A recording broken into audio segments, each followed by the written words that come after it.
देखिए रूस में एक खूबसूरत बेली डांसर के साथ क्या हुआ। और हाँ, अगर आप चैनल पर नए हैं तो चैनल को सब्सक्राइब जरूर करें। कहानी की शुरुआत रूस की मशहूर बैले डांसर डोमिनिका एगोवा से होती है। वह बचपन से ही डांस करती आ रही है और अपनी बीमार माँ की देखभाल कर रही है। एक दिन वह अपनी माँ को केयरटेकर के पास छोड़कर काम पर चली जाती है। वह अलग अलग लोगों से मिलती है, जिसमें उसका अंकल इवान भी शामिल है, जो रशिया की विदेशी खुफिया एजेंसी में काम करता है। मुलाकात के दौरान दिमित्री हॉफ नाम का एक आदमी डोमिनिका के साथ फोटो खिंचवाने के लिए कहता है और उसे इस तरह से छूता है कि वह असहज हो जाती है। बाद में जब डोमिनिका डांस कर रही होती है तो उसका पार्टनर गलती से जंप करता है, जिससे उसका पैर टूट जाता है। उसे तुरंत सर्जरी के लिए अस्पताल जाना पड़ता है। उसके बाद हम मॉस्को में काम करने वाले CIA एजेंट नेट नश से मिलते हैं। एक दिन उसे गोर्की पार्क में किसी महत्वपूर्ण व्यक्ति से मिलना होता है, लेकिन पुलिस वहां आकर उसे चौंका देती है। नेट तुरंत जमीन पर गोली चलाकर शोर मचाता है। इससे उसका फ्रेंड मार्बल बिना पकड़े भाग जाता है, लेकिन नेट पुलिस द्वारा पकड़ा जाता है। उसे अमेरिका की दूतावास ले जाया जाता है, जहां उसका फ्रेंड मौजूद होता है। बॉस उसे बताते हैं कि मार्बल सुरक्षित है, लेकिन जो कुछ हुआ उसके कारण नेट को अगले दिन वापस अमेरिका जाना पड़ता है। इवान जनरल व्लादिमीर कैसिहोए से मिलने जाता है, जो SVR चलाते हैं। वे उसे गोर्की पार्क में नेट की किसी से मुलाकात का वीडियो दिखाते हैं। वे ज्यादातर उस व्यक्ति में रुचि रखते हैं जिसे वे नहीं जानते। फिर कहानी डोमिनिका पर वापस आती है। वह एक अस्पताल में जागती है और पाती है कि उसका पैर धातु के फ्रेम में फंसाया गया है। वह वास्तव में दुख महसूस करती है, क्योंकि वह जानती है कि वह अब और नृत्य नहीं कर सकती। समय बीतता है, लेकिन डोमिनिका को अभी भी चलने के लिए छड़ी की जरूरत है। एक दिन उसके अंकल इवान डोमिनिका से मिलने आते हैं। वह उसे बताता है कि उन्होंने उसका काम करने के लिए किसी और को ढूंढ लिया है, इसलिए उसके थिएटर वाले अब उसे काम नहीं देंगे। वह उसकी हेल्प करने की पेशकश करता है और उसे जानने के लिए उसके पास आने के लिए कहता है। वह उसे एक पैकेज देता है जिसमें उसके पुराने नृत्य साथी और उसकी नौकरी छीनने वाले नए व्यक्ति की प्राइवेट तस्वीरें हैं। फोटो के साथ रिकॉर्डिंग से पता चलता है कि उसके साथी ने ही उसे दुर्घटना का कारण बनाया ताकि उसकी गर्लफ्रेंड उसकी जगह ले सके। यह जानने के बाद डोमिनिका मदद के लिए अपने चाचा के पास जाती है। वह उसकी हेल्प करने के लिए सहमत होता है, लेकिन केवल तभी जब वह एहसान वापस करे। SVR को पहले के दिमित्री से गैंगस्टर के बारे में अधिक जानकारी प्राप्त करने में रुचि है, इसलिए वह डोमिनिका से उससे फ्रेंडशिप करने और अपने स्त्री आकर्षण का उपयोग करके उसका विश्वास जीतने के लिए कहता है। हालांकि हिचकचाती डोमिनिका के पास कोई और विकल्प नहीं है, क्योंकि उसकी मां के हॉस्पिटल की फीस बहुत अधिक है। उस रात डोमिनिका होटल में जाती है जहां दिमित्री पहले से मौजूद रहता है और ड्रिंक ऑर्डर करती है ताकि वह उसकी नजर में आ सके, जैसा कि उसने उम्मीद की थी। दिमित्री उसके पास आता है और पूछता है कि वह उसकी कैसे हेल्प कर सकता है। वह अपनी इच्छा व्यक्त करती है, एक बार फिर से खास, और वे दिमित्री के गार्ड को बाहर छोड़कर एक निजी कमरे में चले जाते हैं। थोड़ी देर बाद वह उसे कपड़े उतारने के लिए कहता है और तुरंत पागलों की तरह काम करना शुरू कर देता है। लेकिन ठीक उसी समय एक व्यक्ति जो काले रंग का हेलमेट पहने हुए कमरे में एंट्री करता है और दिमित्री नामक घुसपैठिए की हत्या कर देता है। फिर डोमिनिका पर एक कोट फेंकता है ताकि उसके खून से लथपथ शरीर को ढक सके और उसे पिछले दरवाजे से बचा लेता है। वह व्यक्ति कंटेंटाइन सेट निकलता है जिसे इवान ने भेजा था। उसके तुरंत बाद इवान डोमिनिका के पास आता है और उसे दो ऑप्शन देता है, या तो SVR एजेंट बन जाए या दिमित्री की हत्या की गवाही देने के लिए फांसी का सामना करे।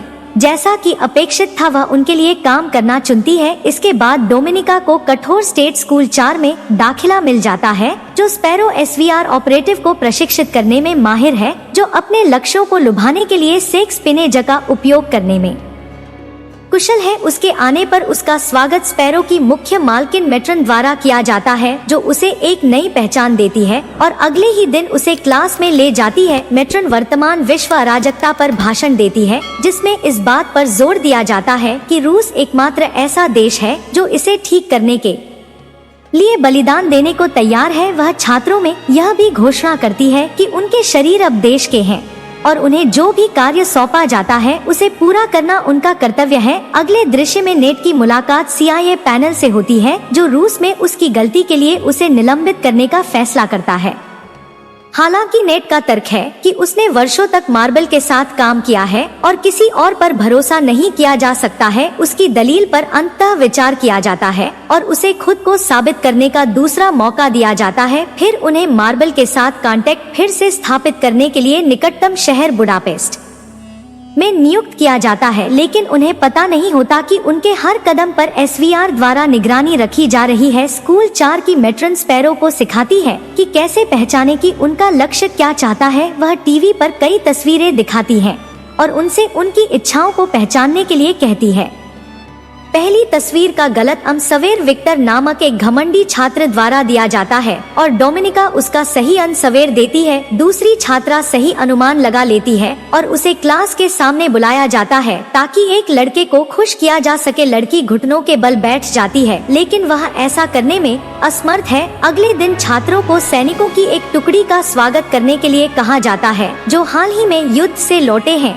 डोमिनिका एक युवा को चुनती है और उसे एक प्राइवेट रूम में ले जाती है, जहां वह बाद में उसे खुश करती है। प्रदर्शन को मैटन और अन्य छात्रों द्वारा देखा जाता है। मैटन डोमिनिका के प्रदर्शन पर टिप्पणी करती है और कहती है कि उसकी तकनीक अच्छी थी, लेकिन उसने अभी भी खुद को समर्पित करना नहीं सीखा है। फिर डोमिनिका कक्षा के बाद शॉवर ले रही होती है, तभी विक्टर पीछे से आता है और उस पर हमला करने की कोशिश करता है। हालांकि वह बहादुरी से खुद को उसे पानी के नल से मारकर बचाती है। घटना एक बड़ा हंगामा खड़ा करती है और जनरल व्लादिमीर खुद जांच करने के लिए स्कूल पहुंचता है। वह डोमिनिका से पूछता है कि उसने ऐसा क्यों किया, जिस पर वह जवाब देती है कि वह देश की सेवा करती है, अपने साथी छात्रों की नहीं। डोमिनिका फिर मैटन के सवाल का जवाब देती है कि उसे सत्ता चाहिए। यह व्लादिमीर को प्रभावित करता है, इसलिए वह उसे बुडापेस्ट में एक मिशन पर नियुक्त करता है। उसका काम नेट का विश्वास हासिल करके मार्बल की पहचान का खुलासा करना है। वह मिशन के लिए सहमति जताते हुए डोमिनिका बुडापेस्ट की यात्रा करती है और साथ ही स्पैरो माटा के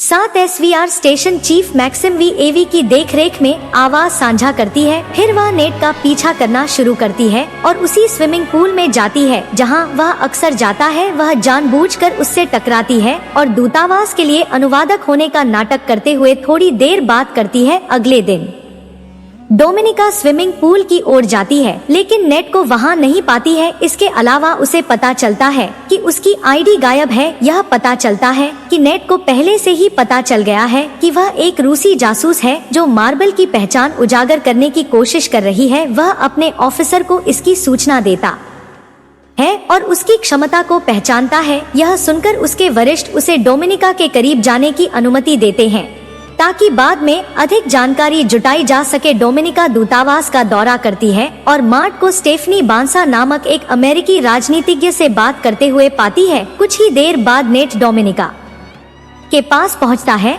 और उसकी ID लेने की बात कबूल करता है। पूल से यह महसूस करने पर कि वह उसके मिशन के बारे में जानता है, वह अपने असली इरादों का खुलासा करती है। फिर दोनों के बीच एक छोटी सी बातचीत होती है और अगले दिन डिनर के लिए मिलने के लिए सहमत होते हैं। डोमिनिका अपने अपार्टमेंट में वापस आती है और मार्ता के रूम की तलाशी लेती है, जहां उसे पता चलता है कि मार्ता को अगले दिन काम के बाद स्टेफनी से गोपनीय जानकारी खरीदने का काम सौंपा गया है। वह स्टेशन चीफ मैक्स का पीछा करते हुए बार में जाती है और उसे मॉस्को में एक अच्छी रिपोर्ट भेजकर उसे और समय देने का अनुरोध करती है ताकि वह ऐसा कर सके।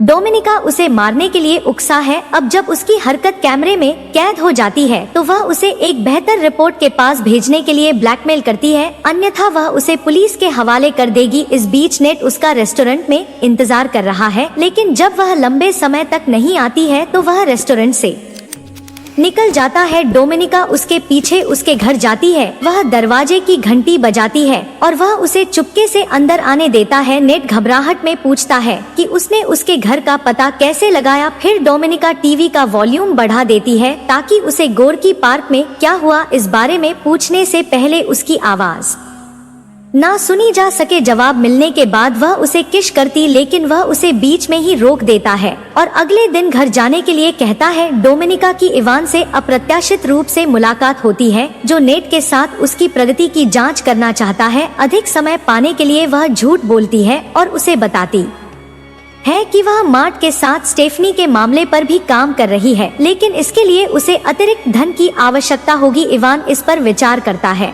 और अपना कोट लेते हुए अभी के लिए जाने का फैसला करता है। डोमिनिका उसके पासपोर्ट की जांच करती है ताकि उस पर बाद में खुफिया जानकारी जुटा सके। उस शाम डोमिनिका घर लौटती है और मार्ता के बेजान शरीर को बाट बॉल पकड़ लेता है और फिर वार्निंग देता है कि ऐसा ही होता है जो रहस्य साझा करते हैं। इस बीच नेट वरिष्ठ अधिकारियों को मार्बल के नए संदेश के बारे में बताता है, जो पुष्टि करता है कि डोमिनिका एक चिदंबर के रूप में देखते हैं। नेट का मानना है कि वह अभी भी भर्ती योग्य है। अगली शाम वह डोमिनिका को उसके अपार्टमेंट में लाता है और बताता है कि वह उसकी असली पहचान जानता है। डोमिनिका बदले में अपनी स्टोरी बताती है, इस बात पर जोर देते हुए कि उसकी एकमात्र चिंता उसकी मां की सुरक्षा है। नेट फिर उसे डबल एजेंट बनने का ऑफर देता है, बदले में उसे सुरक्षा देने का वादा करता है। इस पर विचार करने के बाद डोमिनिका पूछती है कि क्या वह उस पर भरोसा कर सकती है। वह उसे आश्वासन देता है कि वह कर सकती है और दोनों सुबह अंतरंग हो जाते हैं। डोमिनिका नेट के वरिष्ठ अधिकारियों से मिलती है, जो उसकी विश्वसनीयता का आकलन करने के लिए उसे झूठ डिटेक्टर परीक्षण के अधीन करते हैं। जब वह परीक्षण पास करती है तो वह पैसे मांगती है और दावा करती है कि वह स्टेफनी बासा से उस जानकारी को खरीद सकती है। अगले दिन डोमिनिका स्टेफनी से मिलने और लेनदेन को अंजाम देने के लिए मैक्सिम के साथ लंदन जाती है। वह एक होटल के कमरे में रुकती है, जिसे सीआई स्टेफनी के होटल में पहुंचने के कुछ समय बाद ही डोमिनिका उसके पास पहुंचती है और दावा करती है और कहती है कि उसे मार्ट ने भेजा है। जब स्टेफनी को यकीन हो जाता है कि वह उसे डिब्बा सौंप देगी, डोमिनिका डिस्क को प्रमाणित करने का दिखावा करती है, लेकिन वास्तव में वह उन्हें नकली डिस्क से बदल देती है। सौदे के बाद स्टेफनी को पता चलता है कि अमेरिकी खुफिया एजेंट उसकी निगरानी कर रहे हैं। घबराहट की स्थिति में वह पैसे कचरे में फेंक देती है और सड़क पार करने की कोशिश करती है, लेकिन दुर्भाग्य से वह एक ट्रक की चपेट में आ जाती है, जिससे मौके पर ही उसकी डेथ जाती है। पूरी घटना को देखते हुए रूसी एजेंट मानते हैं कि उनके मिशन के साथ समझौता किया गया है। उन्हें यह भी संदेह है कि डोमिनिका और मैक्सिम ही वे थे जिन्होंने अमेरिकियों को सूचना दी थी, इसलिए दोनों को उनके आगमन पर मास्को लौटने का आदेश दिया जाता है। इवान डिस्क जब्त कर लेता है और डोमिनिका और मैक्सिम दोनों को पकड़ लेता है। उनके निर्दोष होने के विरोध के बावजूद वे कई दिनों तक भयानक यातना सहते हैं और मैक्सिम को मार दिया जाता है। हालांकि डोमिनिका अमेरिकियों के साथ भागीदारी से इनकार करने पर अड्डे रहती है। आखिरकार इवान उस पर विश्वास करना शुरू कर देता है और उसे वापस जाने की अनुमति देता है। बुडापेस्ट में मार्बल की पहचान निकालने के अपने मूल मिशन को पूरा करने के लिए नेट के साथ फिर से मिलने पर डोमिनिका उसके साथ उसके घर पर एक रोमांटिक शाम का आनंद लेती है। हालांकि आधी रात को वह जाग जाती है और देखती है कि कंटेंटाइन सेट इनसे सहमत होने का नाटक करती है और नेट को चोट पहुंचाने में उसकी मदद करती है, लेकिन जब वह ध्यान नहीं दे रहा होता है तो वह उस पर हमला करती है ताकि नेट बच सके। वे कंटेंटाइन सेट वे दोनों बुरी तरह से घायल हो जाते हैं। डोमिनिका अस्पताल में जागती है और जनरल व्लादिमीर उससे अचानक मुलाकात करते हैं। वह एक्सेप्ट करता है कि ये स्मॉल मार्बल रूस के भ्रष्टाचार से धोखा महसूस कर रहा है। जब उसकी पत्नी को इलाज नहीं मिल पा रहा था, व्लादिमीर डोमिनिका से कहता है कि वह उसके राज उजागर करके उसकी जगह ले सकती है। पहले तो डोमिनिका को लगता है कि यह पागलपन है, लेकिन इसके बारे में सोचने के बाद वह सहमत हो जाती है और रूसी राजदूत से बात करके उन्हें बताती है कि वह जानती है कि जासूस कौन है। वह केवल तभी बताएगी कि वह व्यक्ति कौन है जब वह मुक्त हो जाएगी। वे हवाई अड्डे पर मिलने की योजना बनाते हैं। व्यापार करने के लिए नेट को डोमिनिका के साथ जाना पड़ता है, यह जांचने के लिए कि क्या वह व्यक्ति गद्दार है। वह वास्तव में दुखी है क्योंकि उसे लगता है कि डोमिनिका ने उसे धोखा दिया है, लेकिन फिर कुछ अप्रत्याशित होता है। रूसी गद्दार को लाते हैं और यह डोमिनिका का अंकल इवान है, जो उसे हर चीज के लिए दोषी ठहरा है, यहाँ तक कि लंदन में जो कुछ भी हुआ उसके लिए भी। नेट हैरान है और सुनिश्चित करता है कि इवान जासूस है। जब वे अदलाबदली करते हैं तो रूसी स्नाइपर इवान को गोली मारता है, लेकिन हेलीकॉप्टर वहां से निकल जाता है। अंत में वह जनरल व्लादिमीर के साथ एक समारोह में है जहां वह सम्मानित हो रही है। अब वह अपनी मां के साथ खुश है जैसा कि वह हमेशा चाहती थी, और कहानी यही समाप्त हो जाती है। Thanks for watching.